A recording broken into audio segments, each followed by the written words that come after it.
Hi, everybody. Welcome to Postpartum Perspectives. I'm Julia Kavanaugh. I am a teacher at the Postpartum Doula Academy. I am a birth doula, postpartum doula, and newborn care specialist. And I'm Nancy Ham, and I am a teacher at Gentle Ventures Training Center, where I train newborn care specialists and newborn nannies, and I do it holistically or just regular classes. That's right.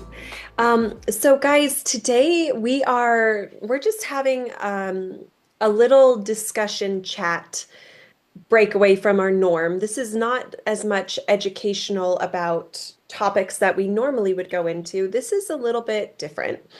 Um, an event happened in November in our industry that a lot of us are aware of right now, but for those of us who aren't, there was an NCS who was on the job, and when she left the job, the parents reported that the baby that she had been caring for that night was not responding the way that the baby normally would respond. The baby was taken to the hospital and they found, I believe, a broken rib, um, Broken femurs, broken femurs, um, and now brain this bleed, brain bleed. a brain bleed. So this NCS is currently being held in custody and is not being allowed bail. And we're waiting for a trial to see what the results will be. Um, I believe that the defense for this NCS is that these injuries happened not during her shift, but either before her shift or maybe right after her shift, but not during.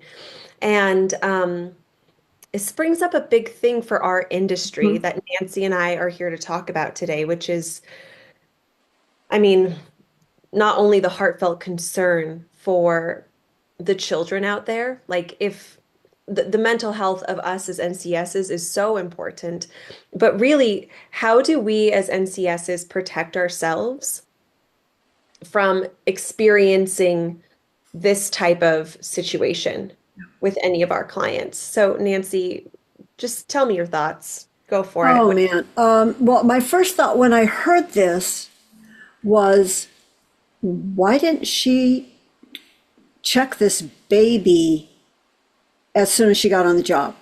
And Right. and then I kind of thought, well, yeah, that there was times I couldn't either because the baby was sleeping, they're swaddled up, the da da da da. Yeah. But when I changed their diapers or when they woke up, I always did a quick check. I just looked at the baby. There had to be bruising on the baby if it had a couple broken bones and it had a broken rib. There had So, to be some kind of bruising. yes, I thought about that too. And so here's where my mind goes is like if I'm using a red light Hmm. in the room because I'm trying to keep it dark Hmm. and I'm only like taking off the onesie up to the belly button so Hmm. that I can take off the diaper. I mean, I'm sorry, if you touch that baby's legs and they're broken, that right, the baby would baby be would wake screaming in up. pain. Right. That baby Right. was screaming in pain. There's no way that that baby could have that many injuries without a professional knowing. When Right. she picked that baby up, There would be her hands on the baby's chest, on the ribs, the baby would have, it would have been a normal cry. It would have been a scream. It would have been a painful cry. What's the first thing we do if a baby's in pain? We strip off their clothes and find out if there's anything bothering them. That's true. That's true. Yeah. Is there a hair tourniquet around Yeah, a finger or toe, yes, whatever? Mhm. yes. And at that point, I would be having putting lights on. If that baby was screaming in pain, there would be lights on. If that baby was non-responsive, So, what about this? What about when you're an NCS and you go in and the baby has just been put down by the parents and the baby's 11 weeks old and the baby is pretty much sleeping through the night and doesn't need a diaper change or to be fed. And then you're like, wow, I went through my whole shift and the baby just slept the whole time. well, and here's the other thing that I really like, and some people don't, I love cameras. I'm sorry. I love Yeah. cameras. Yeah. Camera does not lie. If Yeah. something happened to that baby, if that baby woke up, then it would be recorded on the camera. I have heard though of there was another case where an NCS was accused of something and she said to like look at the camera, but apparently it was like deleted. Like the time that she fed the baby was deleted by the camera holders, like whoever Okay. had access. But Okay. that's rare. And not only is that rare, that can easily be detected. If you take it Okay. to a professional, they can look at that and they can say, oh, yeah, there's a gap right here between this time and Okay. that time. So that, although that is something you could try to do if you were abusing a baby, you would get caught. You get Oh no, caught. I mean like if the parents were trying to accuse this person of like not feeding the And baby not, or not feeding the baby or something. Yeah. and like and it was like deleted her fe I don't know the situation. It just was Yeah. brought up like, oh, you could be recorded, but then what you did could be deleted. But that's not really what we're concerned about with this case. What we're saying here is that having cameras on can be an insurance Mhm. policy for us as professionals. And Julia, we don't know, obviously, we don't know what happened. Right, We don't know if it was her, if it was the parents. We don't know. right. But we have to, as professionals, Yeah, follow certain protocols. yeah, And one of them is checking your baby. And if it's 11 weeks old and nothing's ever happened before, chances are it's not going to happen now. right. But if it would, then we go back to the camera. If there's no I, camera, yeah, then and here's the thing, a professional, a doctor, anybody that's looking at this baby is going to be able to tell this is fresh. yeah, This happened 12 hours ago or 24 hours ago. yeah. And I was thinking too, like, even if the baby is asleep on the monitor when we get there, I think it would still be a good practice on our part to go into the nursery, just put our hand on the baby's head, or like just see that the baby's breathing, see that the baby's not in pain, right? Well, and I'll tell you what I have done a few times. And so suspicion is never in question. I'm like, I have to re-swallow the baby. You guys didn't swallow tight enough. Yeah, And I have re-swallowed the baby. The baby never wakes up. I mean, if they're in a good sleep, they're just like, duh, they're out of it. So I yeah, just re-swallowed them and they go right back to sleep if they do wake up. But I have done that a couple of times just because I had a little suspicion that something may not be right. I yeah, never found anything, nothing ever happened, but it's so I feel for this family. I feel for this lady. Ladies, here's the thing. If you can't stand to hear a baby cry, if that really grates on you, please find another work. Because is it worth your life in prison? right. I mean, some people just can't stand the sound of a baby crying, and it just gets on every nerve of them. And so they're Yeah, going to do one of two things. They're going to either pick the baby up and rock the baby, which is fine, but probably not what the parent wants. The parent probably wants the baby not to be crying. And so then you have that on the back of your head. Parents don't want the baby to be crying. The baby needs to be quiet. Shut up. right. And then that's over. It's all, your career's over. Everything's down the drain In a second. in a second. In a second. Yeah. And if that ever did happen, like we would be like the best thing is for that never ever to happen. Ever. Obviously, yes. And the next best thing, if that did happen, as hard as it would be to tell the parents. You have to. And here's why. Hello. This baby was non-responsive. Did she think she was going to get by with it?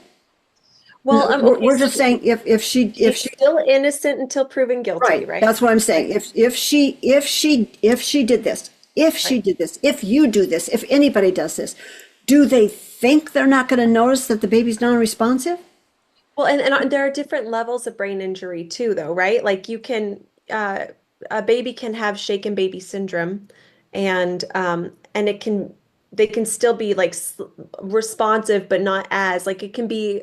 There are varying degrees of brain damage. There are. So There are. even if your baby is still responding, but they're acting like you just have to let them know, I'm sorry, there was a moment. Hmm. There was a moment. There was a there Yep. was And then be ready for the consequences. and be ready Because for the yeah, they're not going to be nice to you. no. Not going to be like, oh, sweetheart, we understand. We felt that too. And I hope my baby's okay. It's not going to be like that. No. But you've got to take responsibility for things that you do. You just have to. You're going to be caught anyway. Just take responsibility for it. Yeah. Now Yeah. let's just turn this all the way around now. What if the parents did it? Right. What is your responsibility as an NCS if the parents do it? If you go in and find a baby that's unresponsive, or there's something weird about the baby's activities while you're there, Yeah. what do you do? You have to, well, the first thing I would do is let the parents know. I'd alert the parents. And I'd say, do you know about this? Have you seen this? Um, and then depending on how they respond to it, Well, they're going to act shocked. They're going to be like, of well, course. yeah, no, the baby was fine before tonight when we put him to bed. I mean, I guess it depends on the type of injuries too. Like Yeah. if you're, oh, I mean, eventually it would probably warrant a phone call to CPS. It would absolutely warrant a phone call. And even if you do it before you talk to the parents, as long as you know you haven't done it and there's definitely something wrong with the baby, you might want CPS to handle the parents, not yourself. That's a good point. Yeah. So you might want to call CPS or the police or whatever and report it now. And then just go down to the parents and say, look, baby is, we'll just say unresponsive. And when I checked on her, she was unresponsive. I called the paramedics and the police right away. So be aware that they're going to be here. Wow. Wow. I mean, you've Yeah, you got, could. I mean, that makes sense. That makes sense. I'm trying to imagine myself in that situation, and I think the first thing my brain would think it would be alert the parents and then call 911. But you're right, like at that point, 911 would be the number to call yeah. if it's You don't know that. how the parents are going to react. I think that as a takeaway as an NCS from this is even if the baby is sleeping when I get there, check on the baby. Um, when I do a diaper change, um, make sure that I can like look at their skin. Maybe just peek under that little onesie, look at their chest, Yep. look at their arms. Do a body check. Like I think I'm gonna start doing body checks, even if I don't need to while they're asleep, even if it means waking them up a little bit more. Um, Well, and like I said before, if a baby has been harmed, if the bones are broken like that, yeah, that's going to be pain when you touch them. that's true. So a body check isn't even important at that point. If you pick a baby up and with their arms and they start scream crying, not just crying, but screaming in pain, and you know the difference. That's true. Yeah. That's true. That's true. That's really, So in that case, just like a reswaddle would be a great way to just have, baby would be alerted. I mean, I can't imagine a baby would sleep through that unless their brain was compromised. unless their brain was compromised. Yeah. Unresponsive. Yeah. And that's the tricky part. How do you assess a baby being unresponsive versus a baby is sleeping? Well, I mean, let's just say that we have a baby who is up every 3 hours and Right. it's been 5 hours and you're Right.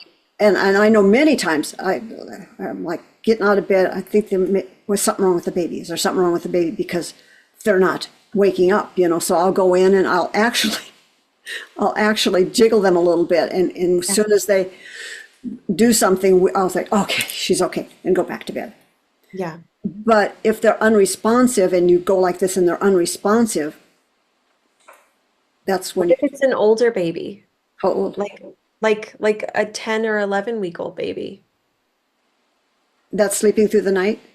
Yeah. Back to the sleeping through the night. I don't think there's anything we can do if they're sleeping through the night. I don't think there's any way to know unless they look funny or, because if they're sleeping through the Well, I mean, night, you can go in and reswaddle them, and that would be like a bone check, kind of like. yeah, if you're But worried about it. if there's something going on with their brain, you wouldn't you wouldn't really be able to tell. Yeah, and once again, if you're worried about it, I mean, you might have a family that you're constantly worried, how are they treating this baby? But then, and that's a family you would check, but then you might have a family that they adore this baby and they adore this baby and it's not anything you worry about. So it's just kind of hard to know how far to push the envelope. Right. Right. I mean, I don't know. I feel very wary after this. Just like I want to make sure that I'm covered. I want Mhm. there to be cameras. Yep. I want to check the baby when I go in for a job, regardless of how old the baby is. I just want like, are you breathing? Are you, Yeah. if I if Now, I reswaddle you, let are me you, ask you a question. Would yeah. you tell the parents that you're going to be doing this every night? Or That, would you want that in your contract? Please be aware that every night I go in, I will be checking the baby head to toe. Do you uh, want that in your contract? Do you want the parents to know that you're doing this, or are we doing this on the side? I mean, that's really interesting. How much transparency are we doing here? I mean, I don't think it's anything to hide. Um, I think just saying, part of what I do, I like to just do a check and see how baby's doing. So I go in and just feel their head when I come in and just make sure their swaddle's good or their sleep sack if they're in a sleep sack, whatever. Yeah. But then what do you do if you miss something? Let's just, I mean, where's our responsibility end? Yeah, Where does our responsibility begin? Because we are professionals. And if we say we're going to do this every night and right, we do it and we miss something, right. is it going to come back and bite us in the butt? Okay, so maybe it's just cameras. Like I request that there are cameras at all times for my security and yours, where the baby will be. Yeah. Um, Well, and see, here's the other thing.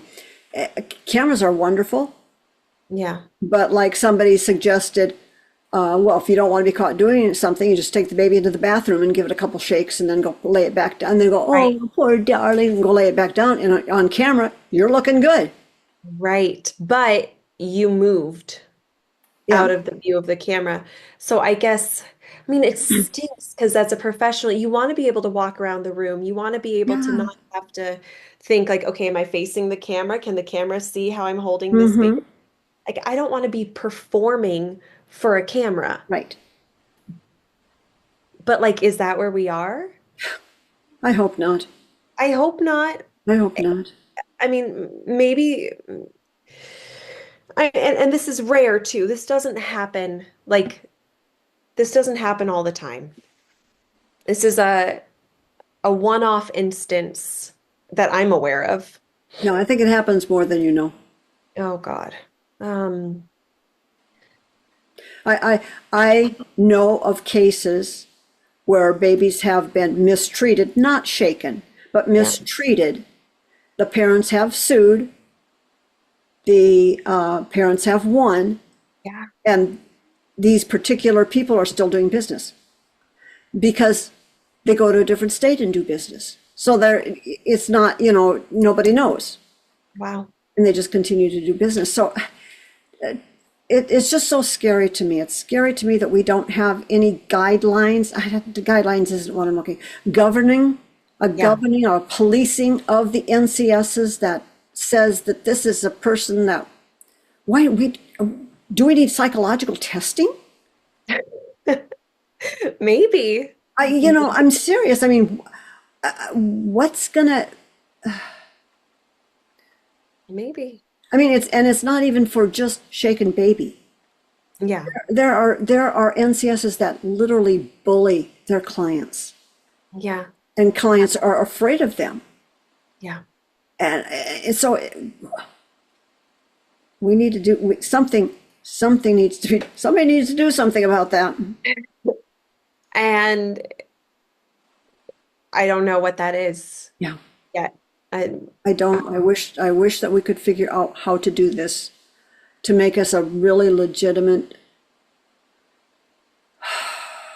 community. Yeah. Yeah.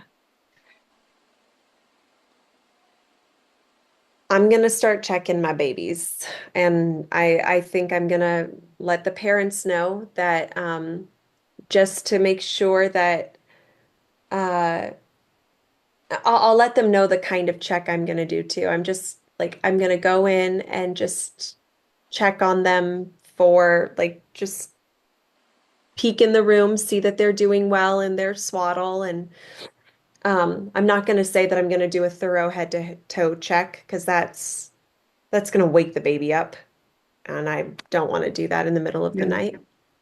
Um, but I think I'm gonna let them know about that. So yeah, and it doesn't even have to be in the contract, but that would make me feel a little bit better. Well, I know that as a teacher, I can teach better on that Yeah. subject. Yeah. That I can have an example. I can tell people to check their babies. I do shaken baby syndrome, but I just say what it is. I don't go into a lot of the details that maybe I need to talk about. How to So prevent it. how to prevent it, and as NCSs, if you feel you're under pressure, just, oh my goodness, take a day off and sleep. If you're sleep deprived, do something. Yeah. Send in a substitute for a couple of days. Do something that isn't going to get you in trouble. And uh if what we say as doulas to the parents is like if you ever feel like you're gonna lose your cool, just put the baby down. Put the baby down and walk out. Let them Stand. cry. Yep. Let them cry. And if the parents come up and say, "Why is my baby crying?" Just say, "I've done everything I can, and I'm just giving myself a little 2 or 3 minute break just to catch Regulate. my breath again." Yeah. Yeah.